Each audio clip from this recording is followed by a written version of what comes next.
Uh, Stomach flu's been going through my house.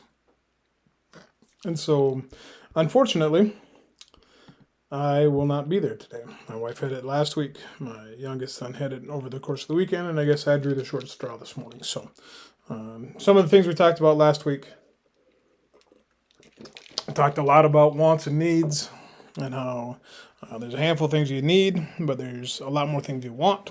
Advertisers do a good job of selling you or making you believe that the things you want you actually need.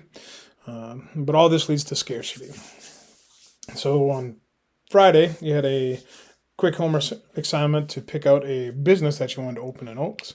And you had to ask and answer these three questions: what will be produced, how will it be produced, for whom will it be produced, and then I gave you some agricultural examples. The other thing that we talked about in detail, or at least introduced, were factors of production. And factors of production are all the resources needed to produce goods and services, and all these factors of production have one thing in common: their supply is limited. So today we're going to go through and we're going to talk about the different factors of production and some of those examples, what they mean, how do they affect the business that you want to open. And then at the end of the notes today, I will go through and give you your first project that is going to be due on Friday. So it's not that difficult. It's not going to take you that much time. You'll have a quick homework assignment to go along with it. That'll be due tomorrow, but you'll also have your first short, small project that'll be due on Friday. Hopefully, I'll be back tomorrow, and we can talk in more detail about that if you have questions. But it will be listed on Schoology, and you can start on that process today. So, first one we'll talk about is land.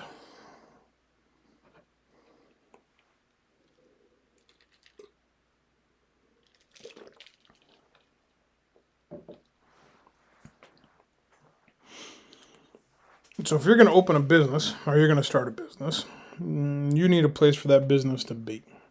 Even if it's out of your own house, you probably are going to have to make some sort of adjustment to pay some sort of rent to make sure that business goes and grows. So, land. Okay, so in economic terms, lands includes all of your natural resources found on or under the ground that are used to produce a good or service. So, first one is water. In some places of the world, if you took world history with me, you found out how important water is and how scarce of a resource water is sometimes.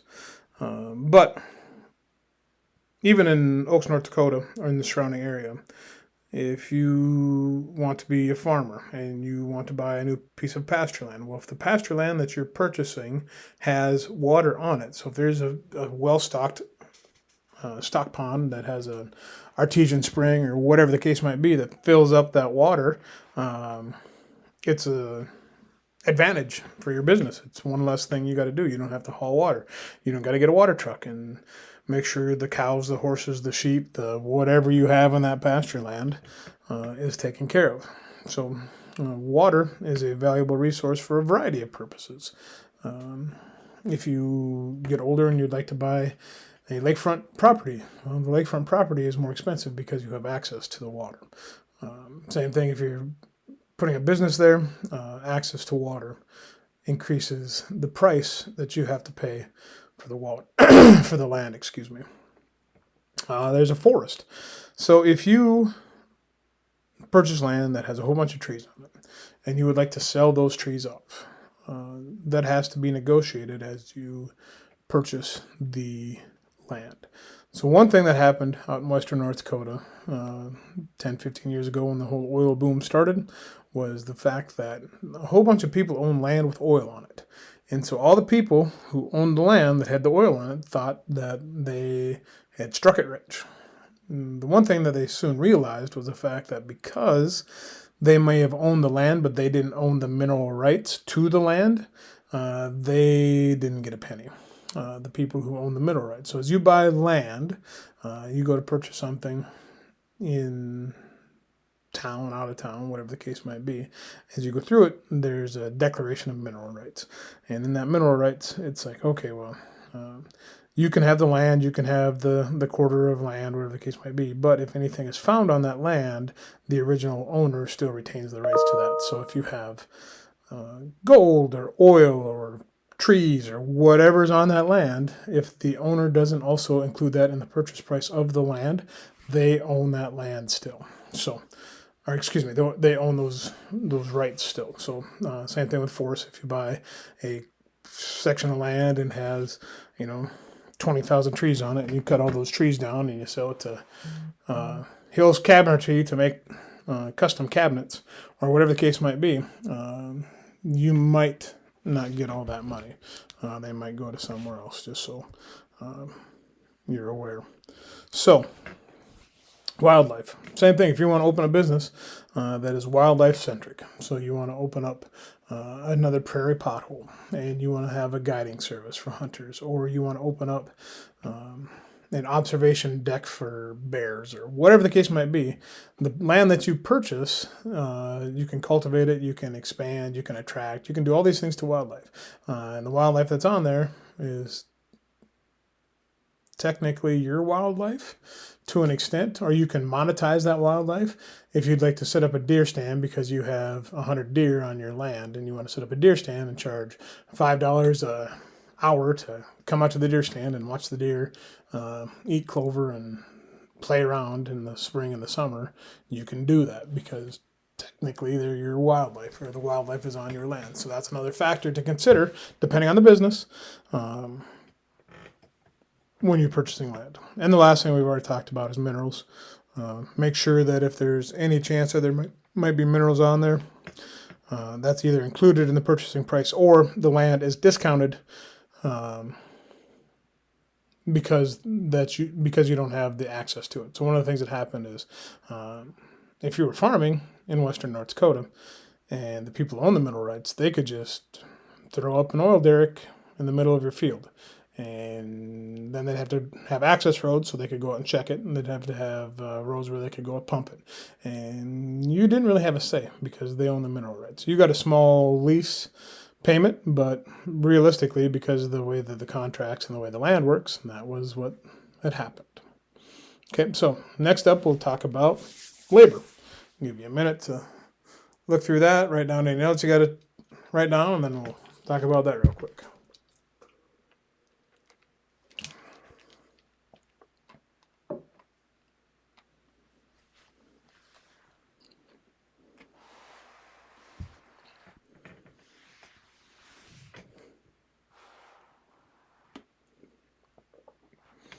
Okay, so labor is all the human time, effort, and talent used to produce a good or service.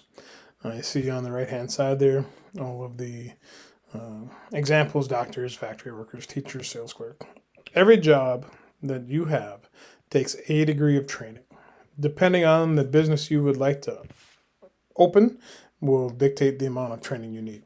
Even if you become a waitress, and I know we have a handful of waitresses at Donna's Diner and the Beaver and Eats and Treats and wherever else, even Casey's, whatever the case might be. But you just don't walk in day one and have that thing mastered. There's a handful of things that you have to learn how to do. You have to learn about customer service. You have to learn about orders of operation. You have to learn about how the best way to place an order or the proper way to place an order. You can't just write random things down on an order slip and turn it in and hope the cook can figure it out.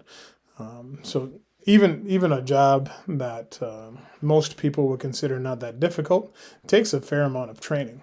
And that's what people don't really realize when they start doing this. It's like, okay, you want a factory worker. Well, factory workers have a stigma. If you take a look at the people at Bobcat, well, the majority of the people at Bobcat probably don't have a college degree. They probably don't have any specialized training. But if anybody's ever worked at Bobcat or had a job that was in a factory or something like that, you know that the amount of work that you have to do and the way in which you have to do it is very vital to the overall product that is produced. So even though you might not have had to go to 5 years of school or get a master's degree or a doctorate, doesn't mean that you're unskilled. It just means that the amount of training that takes is something as a business owner you have to consider. Obviously, the more training that is required to do that job, the more money that you'll have to pay that employee. You know, that's one of the reasons doctors make so much money, because they go to school for 7-8 years. So as they go through their schooling, they get a whole bunch of training, and then they're compensated for that training. And that's the way labor works. Now we have capital. Sorry, skip by one. So here's capital. I'll give you a minute to write some stuff down, and then I'll talk at you some more.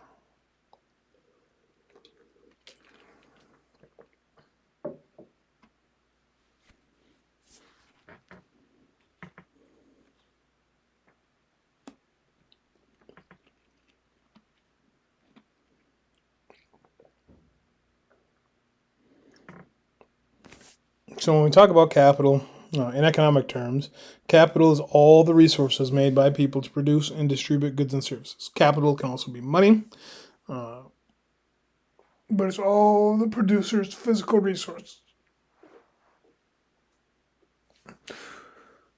So when people talk about capital, they talk about a couple of things. Like I said, money is one of them. There's also human capital, so all the people that you have trained. And there's a whole bunch of studies out there that say, if you are an employee at some place or an employer, and you've been working in that job for 2 or 3 years, the amount of time and energy it takes to replace you, regardless of the job, is about twice the amount of money as what your current salary is. So if you're making $10 an hour to replace you initially, it's going to cost the business about $20 an hour because there's a lag in production. There's all the training, the extra training time that needs to take place.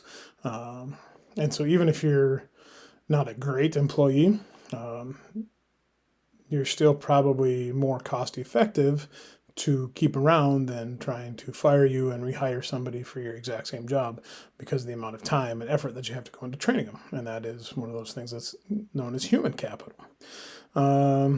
Any tools you need, any machinery you need, anything that needs to be produced in a factory, anything that needs to be transported. All of these things are part of capital.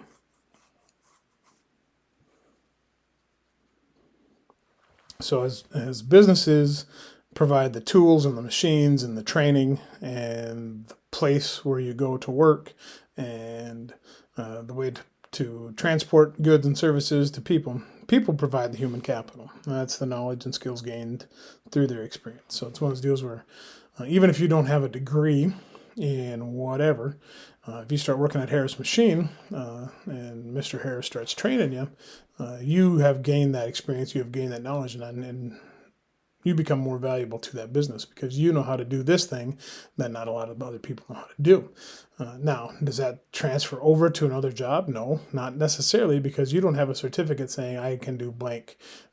But does it make a difference in the current job that you have at Harris Machine? Definitely, because Mr. Harris knows that you have that ability. And so, again, we kind of talked about training people and the amount of time and effort and money it takes to do that successfully. And like we talked about with some of the other things, there's a whole bunch of other ways you can increase your human capital through training, through schooling. The more of each of those have, the more you're worth to a business. And you can see right there, the more you possess, the more valuable you become.